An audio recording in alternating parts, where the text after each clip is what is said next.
गौरव जी, विपक्ष कह रहा है हजारों हजार लोग मर गए हैं भाई, खोया पाया पे खोया पाया ही खो गया आपका, वही नहीं मिल रहा है?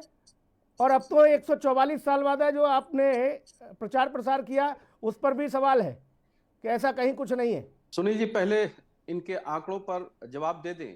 हाँ। आज डिजिटल वर्ल्ड का जमाना है, यूट्यूबर्स हैं, आपके जैसे देशव्यापी चैनल है, राष्ट्रव्यापी चैनल है, जिसके लोग हर जगह फैले हुए हैं।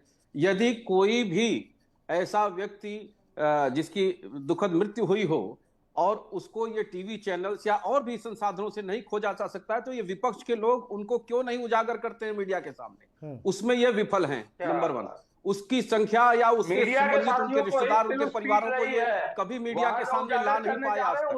ये देखिए, इस पे इसको राजनीतिक एंगल हम नहीं देना चाहते कुंभ को, लेकिन चूंकि राजनीति का धर्म और संस्कृति पर बहुत गहरा प्रभाव पड़ता है और भारत में विशेष रूप से पिछले 1000 वर्षों में सबसे अधिक अगर कोई संस्कृति, कोई धर्म कुचला गया है तो वो हिंदू धर्म, सनातन धर्म कुचला गया है। और उस कुचलने के जो गिरोह रहे हैं, जो शासक रहे हैं, उसी के लेगेसी को यहां पर बढ़ा रही है कांग्रेस पार्टी आजादी के बाद, और उत्तर प्रदेश में समाजवादी पार्टी। हर हिंदुओं के उन तीज, त्योहार, कस्टम्स पर कुठाराघात और प्रहार करने का काम कांग्रेस पार्टी और विपक्षी दलों ने किया है। जो सनातन के संहार की बात करते रहे हो, जो लगातार हिंदुओं के तीज त्योहारों पर प्रतिबंध लगाते रहे हो, जो गोली चलवाते रहे हो, उनसे हम क्या उम्मीद कर सकते हैं कि इनको ये संख्या अच्छी लगेगी? 50 करोड़, 45 करोड़, 60 करोड़, ये संख्या अच्छी लगेगी? क्योंकि इसी में तो विभाजन करके ये अपनी राजनीति की दुकान चला रहे थे। और जब राजनीति की दुकान, राजनीति का शटर बंद होता दिखाई दे रहा है और इतनी विराट, इतना बड़ा जनसमुद्र दिखाई दे रहा है, तो इनके दिल दहल गए हैं, इनकी राजनीति की चूल्हे हिल गई हैं। इनको लग रहा है कि अब तो मेरी दुकान चलेगी ही नहीं बंटवारे की, विभाजन की, अब कैसे हमारा भविष्य सुरक्षित होगा? लेकिन हम इसको राजनीति के एंगल से नहीं देखते हैं। सुनील जी, विज्ञान में एक परिभाषा हम लोगों ने पढ़ी है, आवेशन की प्रक्रिया। ये सुसुप्त अवस्था में सनातन समाज था जिसको कुचल कुचल के उसके शौर्य और उसके पराक्रम, उसकी आस्था को कुचला गया था, जिसकी वजह से ये जागृत नहीं हो सका था। लेकिन आज देश में केंद्र और उत्तर प्रदेश में, केंद्र में मोदी जी और उत्तर प्रदेश में पूज्य योगी आदित्यनाथ जी ने एक ऐसा वातावरण निर्मित किया है कि वो सुसुप्त अवस्था में जो हमारी शक्ति थी वो आवेशन की प्रक्रिया में आ गई है, और जब चार्ज हो गई है तो अब आप देख रहे हैं कि किस प्रकार से जनसमुद्र बढ़ रहा है, आस्था की डुबकी लगा रहा है, विभाजन की विभीषिका ये खोज रहे हैं। मुझे लगता है अभी भी सद्बुद्धि आ जाए इनको तो अच्छा है। ये देखिए, बोलने नहीं दे रहे, अपने टर्म पर तो ये चिल्ला ही रहे हैं और दूसरे के टर्म में भी हस्तक्षेप कर रहे हैं। ये हताशा बता रही है, इनकी ये हताशा बता रही है कि इनकी जमीन खिसक चुकी है, इसलिए ये नकारात्मक दुष्प्रचार कर रहे हैं। कुंभ में जाएं, नहाएं, अखिलेश जी ने स्नान किया और मिल्कीपुर हार गए, प्रचंड बहुमत से हार गए। भारतीय जनता पार्टी से अपनी बात रख जाते हैं और उतनी शांति से सुनते हैं, वो झाँव झाँव नहीं करवाते, सब्जी मंडी नहीं बनाते भाई डिबेट को। ये देखिए, हम स्वस्थ विपक्ष का स्वागत करते हैं, स्वस्थ मैं ये समझना चाह रहा हूँ, ये इतनी उत्तेजना क्यों है? यदि कहीं कमी है, इतनी उत्तेजना क्यों है विपक्ष के अंदर? संकल्प भी लेते हैं और सहर्ष स्वीकार करते हैं, और जिसका प्रमाण देश की जनता स्वयं दे रही है। वो उत्तर प्रदेश की सरकार की व्यवस्थाओं से पूर्ण संतुष्ट है। मैंने स्वयं केरल, कर्नाटका, आसाम, यहाँ तक कि मणिपुर के गृह मंत्री आए।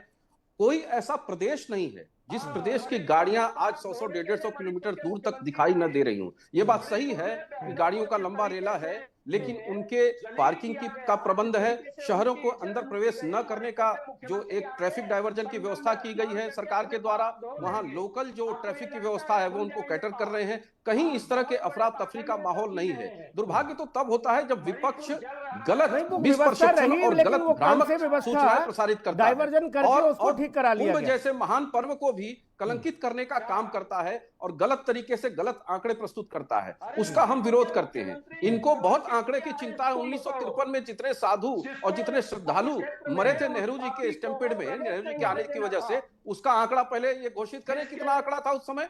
उस समय तो समाचार पत्रों में तक नहीं निकाला गया, समाचार पत्रों पर बैन कर दिया गया और वो सूचना तक नहीं आ पाई।